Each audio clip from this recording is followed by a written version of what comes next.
Welcome. Today we're going to explore a handy feature in Gmail that allows you to block members from your spaces on the app. Whether it's for privacy or simply to avoid unwanted interactions, I'll guide you through the updated steps to make it easy and straightforward. So, let's dive right in. First, open the Gmail app on your Android device. Once you're in, look for the Chat tab at the bottom of the screen.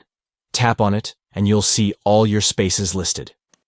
Next, open the space from which you want to block a member. At the top, you'll find the space name. Give it a tap to access more options. Now, look for the Manage Members option and tap on that. You'll see a list of all the members in the space. Locate the 3 dots next to the member you wish to block. It's a simple tap away. Finally, just tap Block, and voila! You've successfully blocked that member from the space. That's it for today.